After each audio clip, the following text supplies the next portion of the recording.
Fala, fanático vascaíno, fanática vascaína. Que alegria encontrar você aqui para o nosso café nesta terça-feira, dia 11/11 de 2025. Bom dia, seja muito bem-vindo. O Flamengo propõe algumas medidas pesadas na CBF e uma delas é contra o Vasco, você sabia? Vamos debater isso. Troca do gramado do Vasco já pensando em São Januário para a sequência da temporada. Tem possibilidade da final da Copa do Brasil, caso o Vasco chegue lá, ser disputada em São Januário. E o Nilton Santos vai abrigar o Vasco nos próximos anos como a sua nova casa? Carlos Cuesta e Andrés Gomes, jogadores do Vasco, já se apresentaram à seleção da Colômbia para a data FIFA do mês de novembro. Jogadores que escolheram o Vasco sonhando em voltar para a seleção. Isso já aconteceu. Tudo isso e muito mais agora aqui no nosso Café Vascaíno. São os destaques desta terça-feira. Então vamos embora, deixa seu like, comenta e compartilha. E claro, se inscreve no nosso canal. Bom, vamos começar falando sobre o comunicado do Flamengo, que vem participando ativamente, segundo ele, né, o clube, das discussões sobre o sistema de sustentabilidade do futebol, o SSF, um modelo brasileiro de fair play financeiro. Dentre algumas medidas propostas pelo Flamengo, uma delas é em relação diretamente ao Vasco. Porque diz o seguinte, vou abrir aspas aqui para a nota do Flamengo. Tratamento de clubes em RJ ou RE, recuperação judicial ou recuperação extrajudicial, impedir que clubes utilizem o período de não pagamento de dívidas entre a decretação da RJ ou RE e a homologação do acordo como vantagem competitiva, bloqueando o registro de novos atletas nesse período e perda de pontos. Engraçado, né? O Flamengo passou por uma situação muito difícil até 2013, inclusive com o ex-presidente Márcio Braga dizendo acabou o dinheiro, não tem dinheiro. E o Flamengo não levantou voz, né? Não levantou bandeira. É óbvio que o Eduardo Bandeira, que fazia parte do mesmo grupo político que o BAP fazia, mas aí houve dissidência, ele com muita competência, depois de 6 anos de trabalho, pavimentou um caminho que o Flamengo vem percorrendo. O Vasco chegou numa situação, o presidente Luiz Eduardo Batista, o BAP, em que o Pedrinho, como se fosse o novo Eduardo Bandeira de Melo do Vasco da Gama, não tinha outra alternativa que não fosse buscar a RJ, prevista em lei, que talvez o senhor conheça. Se não, os seus pares jurídicos tenho certeza que o conhecem. Agora, o tipo de proposta feita pelo Flamengo é aquela para sufocar os adversários. Não, está em dívida, não joga. Não está pagando ainda a dívida, tem uma carência, perde ponto, fica fora, é rebaixado. Ué, em 2013, quando o Flamengo devia horrores, até 2013, quando o Flamengo tinha dívidas gigantescas, nenhum clube se insurgiu e propôs isso. Ah, mas não havia discussão. Me parece um baita de um oportunismo. Outros temas são bem importantes, como, por exemplo, a questão do gramado sintético e o gramado natural dentro da mesma competição, isso é verdade. Mas eu não vejo, por exemplo, o presidente Luiz Eduardo Batista, o BAP do Flamengo, levantar a bandeira, por exemplo, da igualdade de condições num processo em relação ao Maracanã. Eu não vi ele fazer isso, por exemplo. Não é de hoje que alguns dirigentes pensam apenas no próprio umbigo e tentam sufocar os outros. Se vai ter êxito, acho muito difícil, né? Porque há um medo de que os clubes se reestruturem, ganhem o seu tamanho devido e façam a competição de igual para igual. Isso chama-se cagaço. Pronto, falei. Bom, ontem parece que o Gabriel Barbosa, o ex-Gabigol, né, porque ele tem feito pouquíssimos gols, disse numa participação dentro do canal Podpah que o Santos não vai ser rebaixado, aí é a torcida dele, que o Cruzeiro será o campeão da Copa do Brasil, também a torcida dele, que o Flamengo será campeão da Libertadores. É torcida dele e opinião. E opinião e bunda, cada um tem a sua, né, galera? Na boa.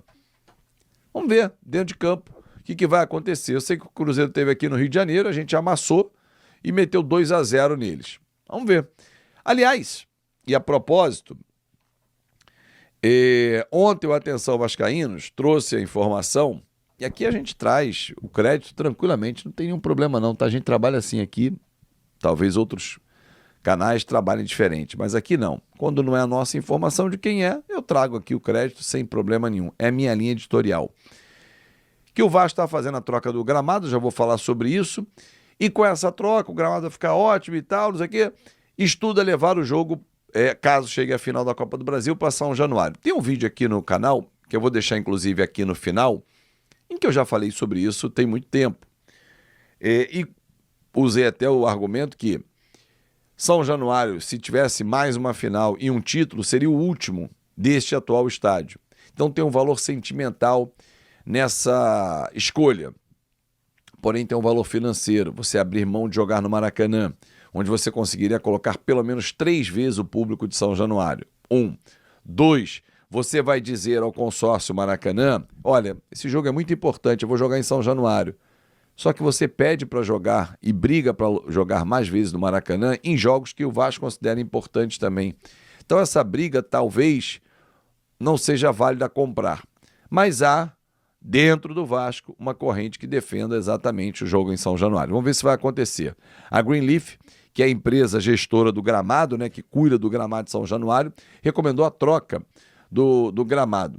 Eu consultei uma pessoa da diretoria do Vasco, conversei com ela ontem rapidamente via WhatsApp e perguntei, olha só, nessa troca, isso significa que o Vasco vai demorar a começar a reforma de São Januário, porque já está pensando na troca do gramado, que só seria pensado para a reforma, né, com o novo gramado. E a pessoa falou assim, não, potencial construtivo segue a negociação, deve ser concluído nos próximos meses aí, semanas, enfim, não deve levar tanto tempo assim, mas é uma reforma necessária para dar mais qualidade ao gramado que vem sendo muito criticado. Porém, a bola está rolando normalmente, o aspecto é muito feio por conta da praga. E aí eu contra-argumentei, bom, mas a troca nada impede, porque depois essa grama pode ser utilizada no CT do Vasco. Exatamente isso.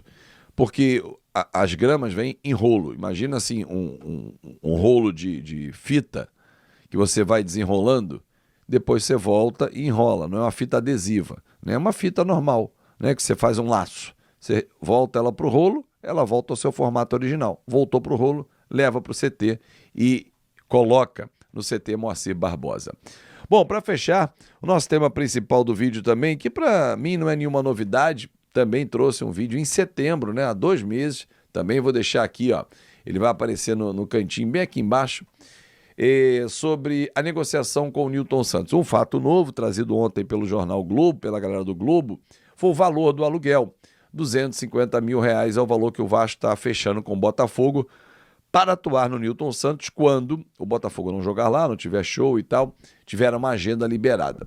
Bom, o Nilton Santos é a possibilidade do Vasco por N motivos. Vou trazer 2 aqui rapidamente, que resumem o vídeo que vocês vão assistir depois no final aqui, que é o seguinte, a capacidade hoje do Nilton Santos é de 45 mil torcedores.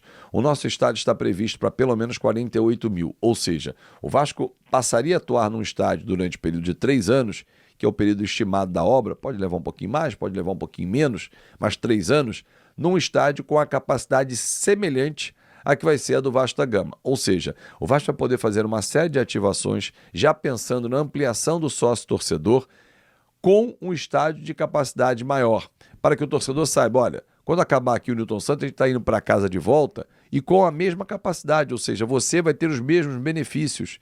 Então já estimular 3 anos antes do novo estádio, a participação mais efetiva do torcedor. Ponto 1. Ponto 2. Não viajar. Não ser um clube itinerante. Óbvio que acontecerão viagens, mas minimizar isso. E o Nilton Santos é do lado de casa. São 2 argumentos, né? Você vai lembrar também que no início desse ano, o Botafogo tentou comprar o Ryan e ofereceu, inclusive, dar o aluguel né, da temporada. Se o Vasco jogar lá pelo menos 20 partidas, vamos dizer, dentro do Newton Santos, seriam 5 milhões que o Vasco economizaria, né? 5 milhões vezes 3, 15 milhões. Mais a dívida que o Vasco tem com a empresa do Tairo Arruda, que é de 15 também, 30, o perdão dessa dívida. Essa era a proposta à época do John Textor. E mais uma compensação financeira. O Vasco não aceitou, achou a proposta baixa e ainda quis incluir um item que o Botafogo não quis. O Ryan não pudesse atuar no Botafogo. Que ele estava indo para o Lyon e tal, mas teria um prazo, uma carência, uma janela, que ele não poderia voltar e atuar no Botafogo. Enfim, a negociação não aconteceu e ela está agora numa reta final, ajustes finais para o Vasco jogar no Newton Santos sob novas condições. Fechado? Muito obrigado pelo seu carinho e pela sua atenção. Espero que você tenha gostado do nosso Café Vascaíno hoje, que veio repleto de opiniões e informações para você. Uma ótima terça-feira.